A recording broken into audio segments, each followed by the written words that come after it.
किसान, बदलते भारत की शान।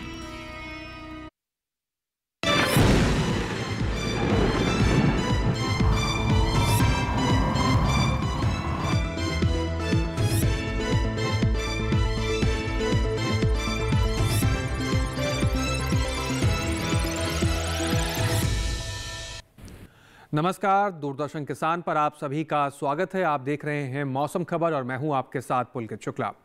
मौसम खबर में आज हम आपको बताएंगे आने वाले दिनों में मौसम का हाल देश भर के तमाम राज्यों में किस प्रकार से रहने वाला है, पर्यटन स्थलों पर कैसा रहेगा मौसम, वायु गुणवत्ता कैसी रहेगी। लेकिन शुरुआत करेंगे आज की 5 बड़ी खबरों के साथ। आइए जान लेते हैं मौसम के लिहाज से 5 बड़ी खबरें आज क्या हैं। सबसे पहले तमिलनाडु की बात करें। भारी बारिश की चेतावनी तमिलनाडु राज्य के लिए जारी की गई है, नजर बना के रखें। बात करें अंडमान निकोबार की, जहां पर भारी बारिश के आसार बताए जा रहे हैं, तो यहां पर भी मौसम के लिहाज से ये बड़ी खबर है, बड़ा परिवर्तन देखने को मिलेगा। हिमाचल प्रदेश की बात करते हैं। घने कोहरे के आसार हिमाचल प्रदेश में बताए जा रहे हैं, यहां पर भी आप नजर बना के रखें। आगे बढ़ते हैं, बात करें पंजाब की, जहां पर घने कोहरे की संभावना पंजाब में बताई जा रही है, इसको लेकर भी सावधान रहें, नजर बना के रखें। और अब बात करते हैं हरियाणा की, जहां पर बहुत सी जगह पर घना कोहरा छाया हुआ देखा जा सकता है और छाया हुआ रहेगा। ये हुई 5 बड़ी खबरें मौसम के लिहाज से। आगे बढ़ते हैं, अपने अगले सेगमेंट का रुख करेंगे, जिसमें आपको बताएंगे मौसम अलर्ट के हिसाब से आज क्या कुछ जानकारियां हैं, जिसको जानने के लिए रुख करेंगे अपनी एआई एंकर भूमि की तरफ। नमस्कार किसान भाइयों और बहनों, आप देख रहे हैं मौसम अलर्ट डीडी किसान पर। मैं हूं आपकी एआई एंकर भूमि। आज हम आपको देश भर में होने वाली मौसम की स्थिति की ताजा जानकारी देने जा रहे हैं। उन क्षेत्रों की जानकारी लेते हैं जहां चेतावनी जारी की गई है। तमिलनाडु, पुडुचेरी में कहीं कहीं मूसलाधार तेज बारिश की संभावना है। अब उन क्षेत्रों की जानकारी लेते हैं जहां नजर बनाए रखें।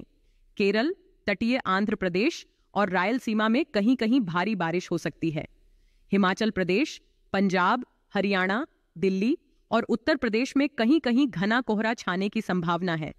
बाकी सभी राज्यों में फिलहाल कोई विशेष चेतावनी नहीं है। यह थी मौसम की ताजा जानकारी। कृपया सुरक्षित रहें। धन्यवाद।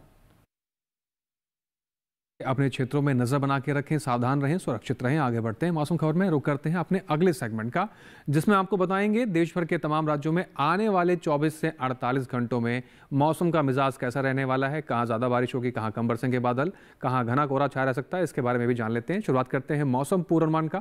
मेरे पीछे आप भारत का नक्शा देख रहे हैं, अलग अलग राज्यों को अलग अलग रंगों से दर्शाया जाता है। जान लेते हैं क्या कुछ अलर्ट है। लद्दाख ले जम्मू कश्मीर, श्रीनगर, गिलगित की बात करें, फिलहाल कोई बरसात के संकेत नहीं जारी किए गए हैं। हिमाचल प्रदेश, उत्तराखंड में भी फिलहाल बारिश के कोई संकेत नहीं है। पंजाब, चंडीगढ़, हरियाणा, दिल्ली, उत्तराखंड की बात करते हैं, कोई बरसात नहीं है। पश्चिमी उत्तर प्रदेश और पूर्वी उत्तर प्रदेश की बात करें, यहां पर भी बरसात के कोई संकेत फिलहाल जारी नहीं किए गए हैं। आने वाले 24 से 48 घंटों के भीतर कोई बारिश के अनुमान यहां पर नहीं लगाए गए हैं। इसके साथ ही कुछ और राज्यों पर नजर डालते हैं और वो वहां भी जान लेते हैं क्या पूर्वानुमान है। अरुणाचल प्रदेश, उप हिमालय, पश्चिम बंगाल और सिक्किम को बात करें तो यहां पर कहीं कहीं बारिश के संकेत जारी किए गए हैं, आप नजर बना के रख सकते हैं। असम, नागालैंड, मणिपुर, मिजोरम, त्रिपुरा, मेघालय की बात करें, कोई बरसात के संकेत नहीं है। बिहार, झारखंड, गांगे, पश्चिम बंगाल, उड़ीसा की बात करें, यहां पर भी फिलहाल कोई बरसात के संकेत नहीं है। दक्षिण भारत की बात करें, अंडमान निकोबार पर खास नजर बना के रखें, अधिकतर जगह बरसात की संभावना जारी की गई है। साथ ही अगर हम बात करें तटीय आंध्र प्रदेश, रायलसीमा की, यहां पर आप कहीं कहीं बारिश देख सकते हैं। केरल, तमिलनाडु, पुडुचेरी की बात करते हैं, अधिकतर जगहों पर बारिश है। लक्षद्वीप की बात करें तो लक्षद्वीप में कहीं कहीं बारिश आपको देखने को मिल सकती है आने वाले 24 से 48 घंटों के भीतर। बात करें पश्चिमी राजस्थान, पूर्वी राजस्थान, कोई बरसात के संकेत जारी नहीं किए गए हैं। गुजरात, सौराष्ट्र, कच्छ, फिलहाल कोई बरसात के संकेत नहीं आने वाले 24 से 48 घंटों के भीतर। दमन और दीव, पश्चिमी मध्य प्रदेश, पूर्वी मध्य प्रदेश, छत्तीसगढ़, विदर्भ, मराठवाड़ा, मध्य महाराष्ट्र, कोंकण, गोवा की बात कर लें तो इन तमाम हिस्सों के अंदर आप देख रहे हैं फिलहाल बरसात के कोई संकेत जारी नहीं किए गए हैं। अब बात करते हैं मौसम की चाल की। पिछले 24 घंटों में मौसम कैसा रहा है। हिमाचल प्रदेश के कई हिस्सों के अंदर घना कोहरा छाया हुआ देखा गया है। वहीं पश्चिमी उत्तर प्रदेश की बात करें या फिर पूर्वी उत्तर प्रदेश की बात करें, यहां पर भी स्थिति कुछ इसी प्रकार से रही है। कई हिस्सों के अंदर घना कोहरा छाया हुआ देखा गया है और घने कोहरे छाए रहने की संभावना भी बनी हुई है। तो पिछले 24 घंटे में इस प्रकार से माहौल यहां पर रहा है। वहीं बात बिहार की कर लें या उड़ीसा की, यहां पर भी कई हिस्सों के अंदर घना कोहरा छाया हुआ देखा गया पिछले 24 घंटे के लिहाज से। उप हिमालय, पश्चिम बंगाल और सिक्किम में बारिश के कई हिस्सों में बारिश दर्ज की गई है। वहीं अरुणाचल प्रदेश की अगर हम बात करें तो यहां पर भी आप देख रहे हैं कई हिस्सों के अंदर यहां पर भी बारिश दर्ज की गई है। दक्षिण भारत की बात करें, अंडमान निकोबार पर सबसे पहले नजर डालिए। यहाँ पर कई हिस्सों के अंदर बरसात दर्ज की गई है। तटीय आंध्र प्रदेश में भी कई हिस्सों के अंदर बरसात दर्ज की गई। रायलसीमा के कई हिस्सों के अंदर बरसात दर्ज की गई है पिछले 24 घंटे के लिहाज से। तमिलनाडु, केरल की बात करते हैं तो यहाँ पर भी लगभग कई हिस्सों के अंदर पिछले 24 घंटे के लिहाज से बरसात का माहौल देखने को मिला और बरसात दर्ज की गई। ये हुई तमाम जानकारियाँ। इसके अलावा भी कई अहम जानकारियाँ जो आप तक हम पहुँचाएंगे, लेकिन फिलहाल यहाँ लेना होगा एक छोटा सा ब्रेक। आप बने रहें और देखते रहें मौसम खबर।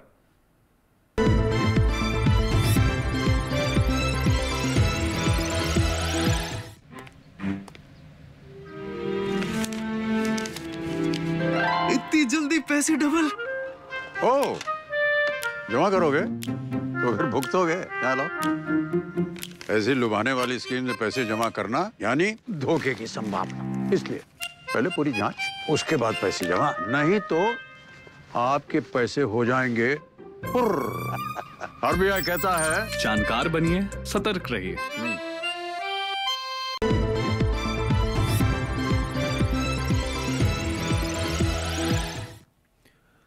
ब्रेक के बाद एक बार फिर से आप सभी का स्वागत है। आप देख रहे हैं मौसम खबर। आगे बढ़ते हैं, अपने अगले सेगमेंट का रुख करते हैं जिसमें आपको अब जानकारी देंगे देश के तमाम राज्यों की, जहां पर आपको बताएंगे तापमान की स्थिति कैसी रही है। सबसे पहले बात करेंगे हम न्यूनतम तापमान की स्थिति के बारे में।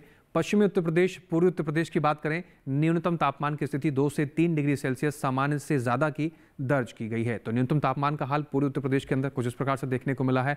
साथ ही दक्षिण भारत के कुछ राज्यों की बात करें जिसमें केरल, तमिलनाडु, पुडुचेरी, तटीय आंध्र प्रदेश की बात करते हैं, न्यूनतम तापमान 2 से 3 डिग्री सेल्सियस सामान्य से ज़्यादा की स्थिति में न्यूनतम तापमान यहाँ पर दर्ज किया गया है। आगे बढ़ते हैं, कुछ और राज्यों की बात करें जिसमें कच्छ और सौराष्ट्र पर नजर डालते हैं। यहाँ की स्थिति कैसी रही? 2 से 3 डिग्री सेल्सियस यहाँ पर जो न्यूनतम तापमान रहा वो सामान्य से ज़्यादा दर्ज किया गया है। तो न्यूनतम तापमान फिलहाल सामान्य से ज़्यादा देखने को मिला।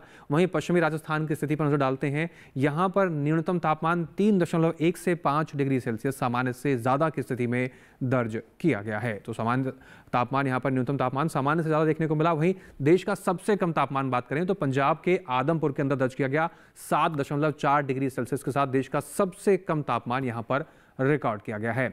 अब बात करते हैं अधिकतम तापमान की स्थिति कैसी रही। पश्चिमी उत्तर प्रदेश, पूर्वी उत्तर प्रदेश पर नजर डालिए। अधिकतम तापमान यहां पर 1 से 3 डिग्री सेल्सियस सामान्य से ज्यादा की स्थिति में दर्ज किया गया है। अधिकतम तापमान सामान्य से ज्यादा देखने को मिला। वहीं बात करें सबसे अधिक तापमान की, तटीय कर्नाटक के कारवार में सबसे अधिक तापमान दर्ज किया गया 36.4 डिग्री सेल्सियस के साथ देश का सबसे अधिक तापमान यहां पर रिकॉर्ड किया गया है। इसके अलावा देश के बाकी बचे हुए हिस्सों में किस प्रकार से तापमान की स्थिति रही, आइए एक नजर उस पर भी डाल लेते हैं।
तो जाना हमने देश के तमाम हिस्सों में तापमान की स्थिति कैसी रही। आगे हम आपको बताएंगे मौजूदा हालात के हिसाब से आपको खेती किसानी में क्या कुछ कार्य करना है, कैसे अपनी फसलों की आप देखभाल कर सकते हैं। लेकिन उससे पहले यहाँ लेना होगा एक फिर से छोटा सा ब्रेक। आप बने रहें, देखते रहें मौसम खबर।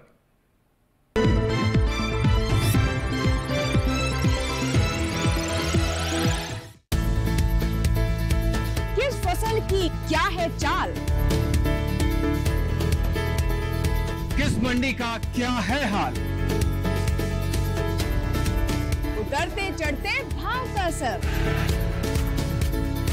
आयात निर्यात का क्या है असर, कैसा रहेगा आगे बाजार, बताएंगे मंडियों के जानकार। देखिए मंडी खबर सोमवार से शनिवार शाम 5 बजे सिर्फ दूरदर्शन किसान चैनल पर।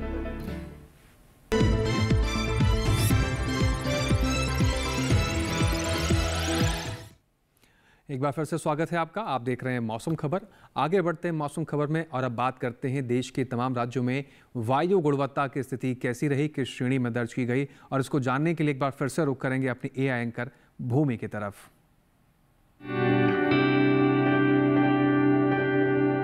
अब बढ़ते हैं आगे और जानते हैं कि देश के अलग अलग शहरों में वायु की गुणवत्ता का हाल। सबसे पहले बात करते हैं देश की राजधानी दिल्ली की, जहां वायु की गुणवत्ता खराब रही और यहां गुणवत्ता सूचकांक 383 दर्ज किया गया। पुणे की बात करें तो यहां वायु की गुणवत्ता संतोषजनक रही और गुणवत्ता सूचकांक 154 दर्ज किया गया। मुंबई की वायु गुणवत्ता भी संतोषजनक रही और यहां गुणवत्ता सूचकांक 130 दर्ज किया गया। कोलकाता में गुणवत्ता सूचकांक 161 दर्ज किया गया, जो संतोषजनक श्रेणी में आता है। बेंगलुरु की वायु गुणवत्ता अच्छी रही और यहां गुणवत्ता सूचकांक 88 दर्ज किया गया। लखनऊ की बात करें तो यहां वायु की गुणवत्ता थोड़ी खराब रही और गुणवत्ता सूचकांक 241 दर्ज किया गया। पटना की वायु गुणवत्ता संतोषजनक श्रेणी में रही और यहां गुणवत्ता सूचकांक 187 दर्ज किया गया। हैदराबाद में वायु की गुणवत्ता संतोषजनक रही और यहां गुणवत्ता सूचकांक 164 दर्ज किया गया। अहमदाबाद की वायु गुणवत्ता अच्छी रही और यहां गुणवत्ता सूचकांक 62 दर्ज किया गया। कृपया अपनी सेहत का ध्यान रखें। हम फिर मिलेंगे, तब तक के लिए नमस्कार। धन्यवाद भूमि। आगे बढ़ते हैं मौसम खबर में और बात करते हैं अब अपने अगले सेगमेंट की, जिसमें आपको जानकारी देंगे देश के तमाम प्रमुख पर्यटन स्थलों के बारे में। जी हां, आने वाले 4 दिनों में किस प्रकार से वहां पर मौसम की स्थिति रहेगी, तापमान कैसा रहने वाला है, इसकी जानकारी देंगे आपको पर्यटन पूर्व अनुमान के जरिए। तो चलिए शुरुआत करते हैं। सबसे पहले जम्मू कश्मीर के जम्मू का रुख करते हैं। बुधवार, गुरुवार, शुक्रवार शुरुआत के 3 दिन आप देख रहे हैं तेज धूप खिलने के आसार बताए गए हैं। शनिवार को मौसम में परिवर्तन देखने को मिलेगा, बादल छाए रहेंगे, कुछ हिस्सों में हल्की फुल्की धूप खिलने के आसार बताए जा रहे हैं। अधिकतम तापमान 24 से 25 डिग्री सेल्सियस के आसपास आपको देखने को मिलेगा आने वाले 4 दिनों के लिहाज से। न्यूनतम तापमान 11 डिग्री सेल्सियस के आसपास की स्थिति बनी रह सकती है जम्मू में, और खासकर आखिरी दिन आपको नजर बना के रखने की जरूरत है। हिमाचल प्रदेश के शिमला की बात करें, बुधवार, गुरुवार, शुक्रवार शुरुआत के 3 दिन यहां पर भी आप देख रहे हैं तेज धूप खिलने के आसार बताए जा रहे हैं। शनिवार को मौसम में परिवर्तन है, बादल छाए रहेंगे, कुछ हिस्सों में हल्की फुल्की धूप खिलने के आसार हैं। अधिकतम तापमान 15 से 17 डिग्री सेल्सियस तक जा सकता है आने वाले 4 दिनों के लिहाज से। न्यूनतम तापमान की स्थिति 7 से 9 डिग्री सेल्सियस के आसपास की बनी रहेगी, लेकिन शनिवार के दिन बादल छाए रहेंगे, कुछ हिस्सों में हल्की फुल्की धूप खिलने के आसार बताए जा रहे हैं। आगे बढ़ते हैं उत्तराखंड के नैनीताल की तरफ। बात करें बुधवार, गुरुवार, शुक्रवार, शनिवार चारों ही दिन आप देख रहे हैं तेज धूप खिलने के आसार हैं, मौसम साफ रहेगा।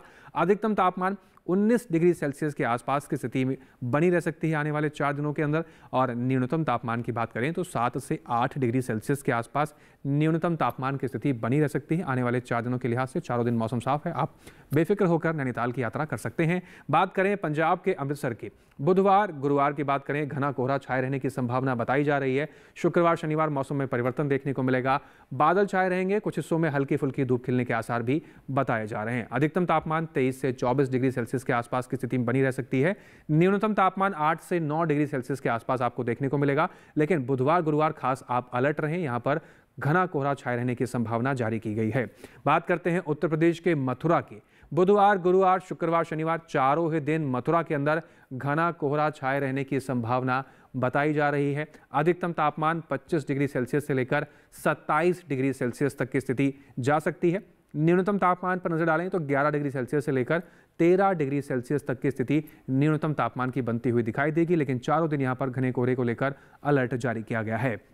बिहार के गया की बात करते हैं। बुधवार, गुरुवार, शुक्रवार, शनिवार चारों दिन आप देख रहे हैं यहां पर भी घना कोहरा छाए रहने की संभावना बताई जा रही है। अधिकतम तापमान की बात करें तो 26 से 28 डिग्री सेल्सियस के आसपास की स्थिति अधिकतम तापमान की गया के अंदर रह सकती है। न्यूनतम तापमान की बात करें तो 15 से 16 डिग्री सेल्सियस के आसपास न्यूनतम तापमान की स्थिति रहेगी। तो अगर आप गया जाना चाह रहे हैं तो इस प्रकार से आप सावधान रह सकते हैं, और खासकर धुंध को लेकर अलर्ट जारी की गई है। अरुणाचल प्रदेश के ईटानगर की बात करें तो बुधवार, गुरुवार, शुक्रवार, शनिवार चारों दिन आप देख रहे हैं यहां पर तेज धूप खिलने के आसार हैं, मौसम साफ दिखाई देगा। अधिकतम तापमान की बात करें तो 25 से 26 डिग्री सेल्सियस के आसपास की स्थिति आने वाले 4 दिनों के अंदर अधिकतम तापमान ईटानगर के अंदर रह सकता है। न्यूनतम तापमान 13 से 14 डिग्री सेल्सियस के आसपास की स्थिति में आपको दिखाई देगा। साथ ही चारों दिन यहां पर मौसम साफ है और तेज धूप खिलने के आसार बताए जा रहे हैं। ईटानगर भी आप जाने की तैयारी कर सकते हैं। बात करें तमिलनाडु के ऊटी की, बुधवार, गुरुवार, शुक्रवार, शनिवार चारों दिन यहां पर बारिश के संकेत जारी किए गए हैं। आने वाले 4 दिनों के लिहाज से यहां पर बरसात होने की संभावना है। अधिकतम तापमान 21 डिग्री सेल्सियस के आसपास आपको देखने को मिलेगा। आने वाले 4 दिनों के लिहाज से न्यूनतम तापमान 8 डिग्री सेल्सियस के आसपास की स्थिति में बना रह सकता है आने वाले 4 दिनों के भीतर, और चारों दिन यहाँ पर बारिश के संकेत जारी किए गए हैं, तो उस हिसाब से आप अपनी तैयारियां कर सकते हैं। इसके साथ ही आगे बढ़ते हैं और बात करते हैं महाराष्ट्र के मुंबई की। बुधवार, गुरुवार, शुक्रवार, शनिवार, चारों दिन की स्थिति आप देख रहे हैं। यहाँ पर चारों दिन धुंध छाई रह सकती है, घना कोहरा छाए रहने की संभावना बताई जा रही है। अधिकतम तापमान की बात करें तो 33 से 34 डिग्री सेल्सियस के आसपास अधिकतम तापमान की स्थिति आपको देखने को मिल सकती है मुंबई के भीतर, और न्यूनतम तापमान की बात करें तो 17 डिग्री सेल्सियस से लेकर 19 डिग्री सेल्सियस के आसपास की न्यूनतम तापमान की स्थिति आपको दिखाई देगी। बात करते हैं राजस्थान के अजमेर की। बुधवार, गुरुवार, शुक्रवार, शनिवार, चारों दिन यहाँ पर भी तेज धूप खिलने के आसार हैं। मौसम साफ रहेगा। अधिकतम तापमान की बात करें 25 डिग्री सेल्सियस से लेकर 27 डिग्री सेल्सियस तक अधिकतम तापमान के जाने की संभावना है। न्यूनतम तापमान की बात करें तो 10 डिग्री सेल्सियस से लेकर 12 डिग्री सेल्सियस की स्थिति आसपास आपको दिखाई देगी न्यूनतम तापमान की, और चारों दिन यहाँ पर भी मौसम साफ है। आप हिसाब से अपनी तैयारियां कर सकते हैं। ये हुई पर्यटन पूर्वानुमान की बात। अब बात करते हैं अपने देश के किसानों की। जी हाँ दोस्तों, अब बात करते हैं अपने किसान भाइयों की फसलों की, किस प्रकार से आपको कृषि कार्य करने हैं। आइए जानते हैं अपने एआई एंकर कृष के जरिए।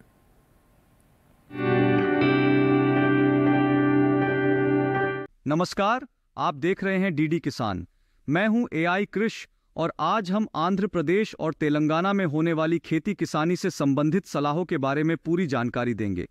आंध्र प्रदेश के किसान धान की नर्सरी लगा लें। आंध्र प्रदेश में किसान गन्ने के खेतों में जल निकासी की व्यवस्था कर लें। यहाँ के किसान अरहर को लीफ वेबर से बचाने के लिए जरूरी कीटनाशकों का छिड़काव कर लें। आंध्र प्रदेश में मूंगफली, उड़द और मूंग की बुवाई की जा सकती है। यहाँ मक्के की फसल को फॉल आर्मी वर्म से बचाने के लिए नीम के तेल का स्प्रे कर लें। आंध्र प्रदेश में टमाटर की फसल को पत्ती मोड़क से बचाने के लिए जरूरी दवाएं छिड़क लें। यहाँ के किसान हल्दी के खेतों में पानी जमा ना होने दें। आंध्र प्रदेश में किसान कॉफी को सफेद तनाछेदक रोग से बचाने के लिए इनके खेतों में फेरोमोन ट्रैप लगा लें। आंध्र प्रदेश में किसान काजू के खेतों में भी पानी जमा ना होने दें। यहाँ के किसान काली मिर्च को मुरझा रोग से बचाने के लिए कीटनाशक छिड़क लें। वहीं यहाँ मिर्च को मुरझा रोग से बचाने के लिए प्रोपिकोनाजोल का छिड़काव कर लें। आंध्र प्रदेश में ही किसान कपास को रस चूसक कीट से बचाने के उपाय कर लें। यहाँ बैंगन में तना छेदक कीट को नियंत्रित करने के लिए जरूरी कीटनाशक छिड़क लें। तेलंगाना के किसान अरहर में हेलिकोवर्पा के नियंत्रण के लिए जरूरी कीटनाशक छिड़क लें। तेलंगाना में टमाटर में थ्रिप्स के नियंत्रण के लिए जरूरी दवाओं का स्प्रे कर लें। तेलंगाना में इस समय सूरजमुखी की बुवाई की जा सकती है। यहाँ के किसान हल्दी को प्रकंद सड़न रोग से बचाने के लिए जरूरी कीटनाशक छिड़क लें। तेलंगाना में किसान मिर्च में थ्रिप्स के नियंत्रण के लिए दवाएं छिड़क लें। इसी तरह कृषि और किसानों से जुड़ी हर महत्वपूर्ण जानकारी के लिए हमारे साथ जुड़े रहिए और देखते रहिए डीडी किसान। धन्यवाद। धन्यवाद कृष। अब आगे बढ़ते हैं और बात करते हैं कि वैज्ञानिक दृष्टिकोण से कैसे आप अपनी फसलों की देखभाल कर सकते हैं और देश भर के तमाम राज्यों को कैसे कृषि कार्य करना चाहिए। इन बातों को जानने के लिए आइए एक बार रुक करते हैं भारत मौसम विज्ञान विभाग पुणे के वैज्ञानिक डॉक्टर आशुतोष मिश्र का। जम्मू कश्मीर के किसान भाई गेहूं की बुआई कार्य जारी रखें तथा मसूर की बुआई भी यथाशीघ्र पूर्ण कर लें। सरसों की पछेती किस्मों की बुआई भी कर सकते हैं। लहसुन तथा प्याज के पौधों की रोपाई कार्य जारी रखें। उत्तराखंड में परिपक्व रैटून गन्ने की कटाई कार्य कर सकते हैं, जौ की बुआई भी की जा सकती है। गन्ने की फसल में निराई एवं गुड़ाई कार्य भी किया जा सकता है। तुरिया, धनिया एवं सरसों में सिंचाई भी दे सकते हैं। मिट्टी में पर्याप्त नमी उपलब्ध होने पर राजस्थान के किसान भाई गेहूं एवं जौ की बुआई कार्य कर सकते हैं। पूर्वी उत्तर प्रदेश में सिंचित अवस्था में जौ, मक्का, पालक, सलजम, चुकंदर एवं गाजर की उन्नत किस्मों की बुआई कर सकते हैं। आलू की रोपाई कार्य भी जारी रखा सकता है। पश्चिमी उत्तर प्रदेश में गेहूं, मसूर, फ्रेंच बीन, पालक, मेथी, धनिया इत्यादि की बुआई का कार्य किया जा सकता है। आलू तथा गन्ने की रोपाई कार्य भी यथाशीघ्र पूर्ण कर लें।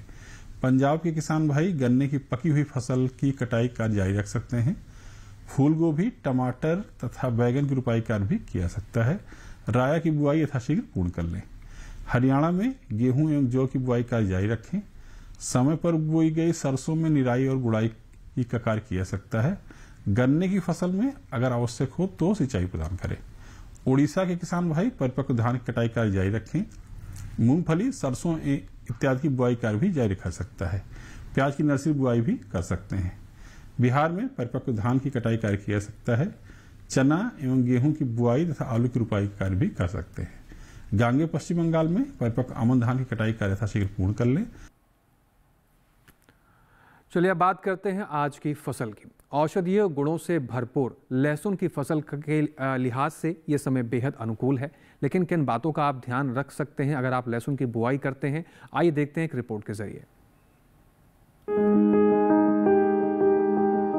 लहसुन वैसे तो पूरे देश में उगाया जाता है। लहसुन रबी फसल में बोई जाने वाली फसल है। इसके लिए ना तो अधिक गर्मी चाहिए और ना ही अधिक सर्दी। दोमट मिट्टी इसके लिए सर्वोत्तम है। उत्तर भारत के मैदानी इलाकों में अक्टूबर और नवंबर में लहसुन की बुआई की जा सकती है। बुआई से पहले खेत को अच्छी तरह जोतकर भुरभुरा कर लें। उन्नत किस्में G1, G41, G50 और G282 हैं। खेत में देसी खाद और फास्फोरस उर्वरक जरूर डालें। बोते समय कतार से कतार की दूरी 15 सेंटीमीटर यानी करीब आधा हाथ और पौधे से पौधे की दूरी 10 सेंटीमीटर यानी चौथाई हाथ से कुछ अधिक और गहराई 2 से 3 सेंटीमीटर होनी चाहिए। क्यारियों की चौड़ाई कम रखें ताकि मेड़ों पर बैठकर निराई गुड़ाई कर सकें और पैरों से फसल को नुकसान ना हो। बुआई के समय खेतों में पर्याप्त नमी जरूरी है। बुआई के तुरंत बाद पहली सिंचाई और फिर 10 से 15 दिन के अंतराल पर सिंचाई करते रहें। फसल पक जाए तो सिंचाई बंद कर दें। खरपतवार से बचने के लिए पहली निराई गुड़ाई 30 दिन बाद और दूसरी 60 दिन बाद करें। साथ ही पेंडामेंथलिन की 3.5 लीटर मात्रा प्रति हेक्टेयर की दर से छिड़कें। लहसुन में थ्रिप्स नामक कीट के हमले का खतरा रहता है। इससे बचाव के लिए मेलाथियन की 1 मिलीलीटर 1 लीटर पानी के हिसाब से मिलाकर प्रभावित हिस्से पर छिड़कें। दवाओं का इस्तेमाल आखिरी विकल्प के रूप में ही करें। लहसुन की बुआई करते समय इन तमाम बातों का अगर आप ध्यान रखेंगे तो आपको अच्छी फसल मिलेगी और बाजार में आपको अच्छा मूल्य भी मिलेगा। इसके साथ ही आज के मौसम खबर में बस इतना ही। मौसम खबर में दिखाई गई सभी जानकारियों को आप दोबारा से भी देख सकते हैं। उसके लिए आप डीडी किसान के यूट्यूब चैनल पर जा सकते हैं। टेलीविजन स्क्रीन पर दिखाए जा रहे QR कोड को स्कैन कीजिए, सीधा आप पहुंच जाएंगे डीडी किसान के यूट्यूब चैनल पर। वहां पर भी मौसम खबर में दिखाई गई सभी जानकारियों को आप दोबारा से भी कई लोगों के साथ देख सकते हैं और कई लोगों तक ये जानकारी पहुंचा भी सकते हैं। उम्मीद करते हैं कि दिखाई गई सभी जानकारियों से हमारे किसान भाइयों को लाभ हो रहा होगा। फिर से हाजिर होंगे मौसम से जुड़ी तमाम नई जानकारियां लेकर। आप बने रहें डीडी किसान के साथ। हमें और हमारी टीम को दीजिए इजाजत। नमस्कार।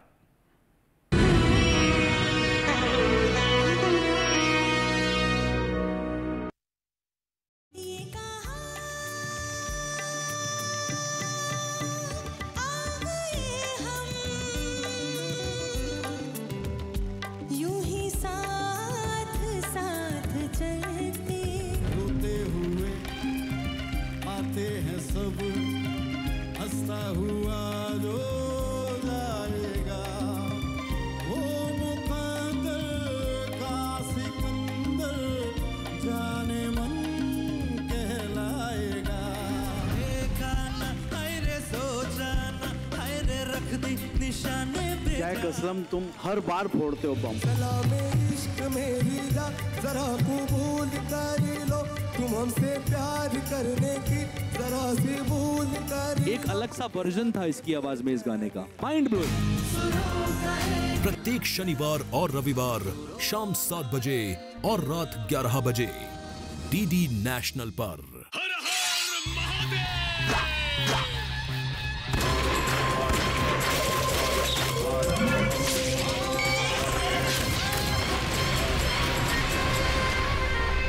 जानते हैं इन वीरों की वीर गाथा लेकर कौन आ रहे हैं? हम यानी क्रिश और बाल्टी बॉय। फ्रीडम फाइटर्स की कहानियां दिखाएंगे दूरदर्शन पर हर रविवार सुबह 11 बजे। क्रिश, ट्रिश और बाल्टी बॉय।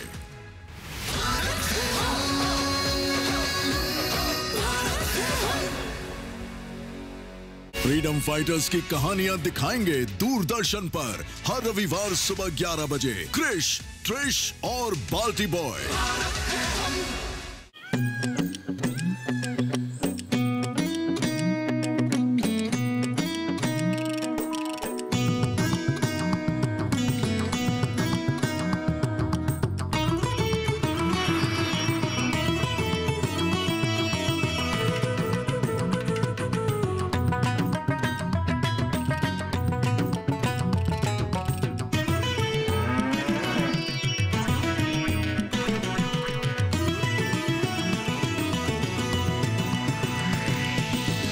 डीडी किसान, बदलते भारत की शान।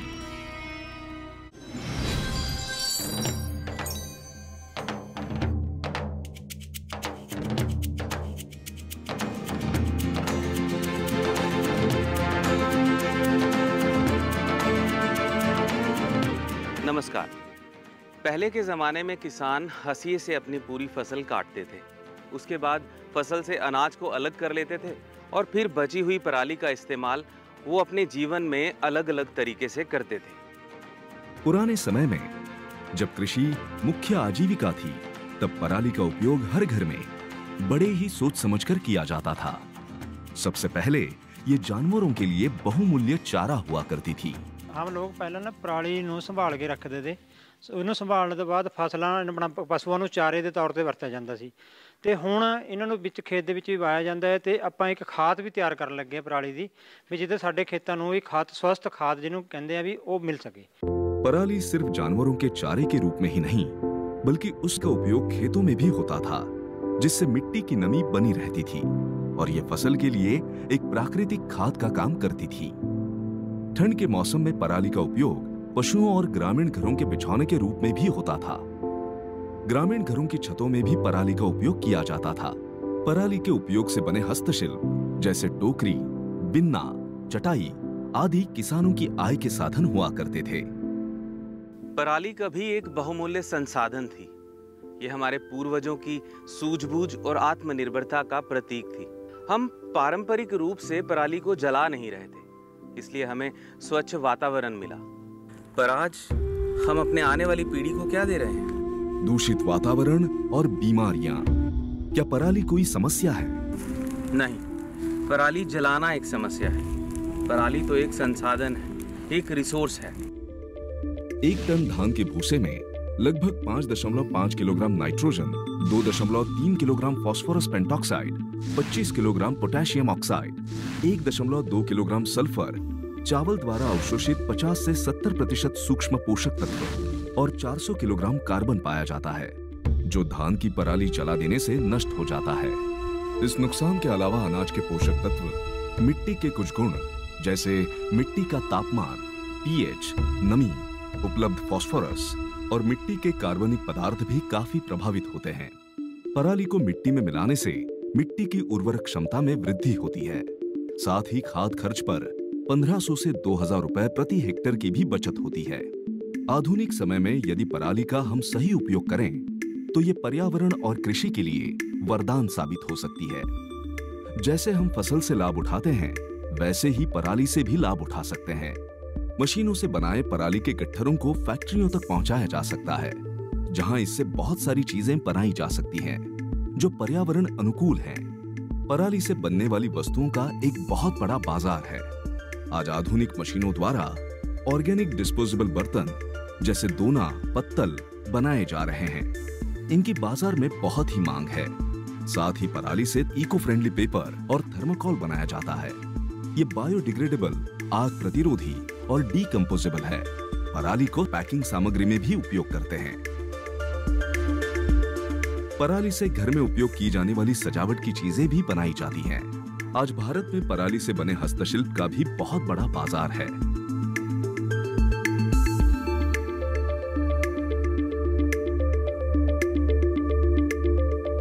पराली से बायोब्रिक भी बनाए जाते हैं, जिनसे बने घर के अंदर का तापमान बाहर के तापमान से लगभग 6 डिग्री तक कम रहता है।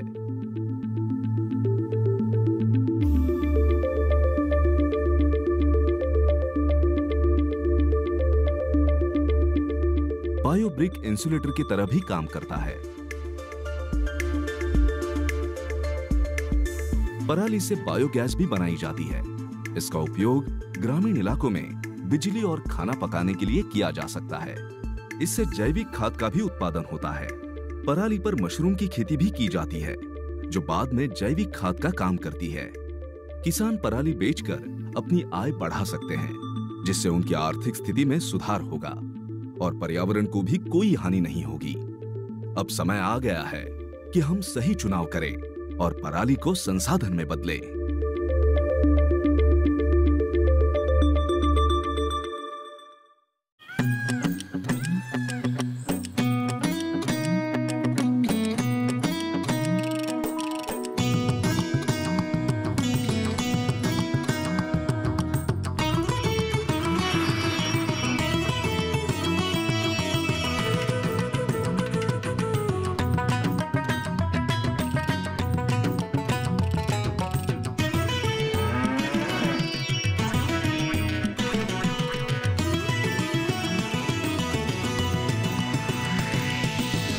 डीडी किसान, बदलते भारत की शान।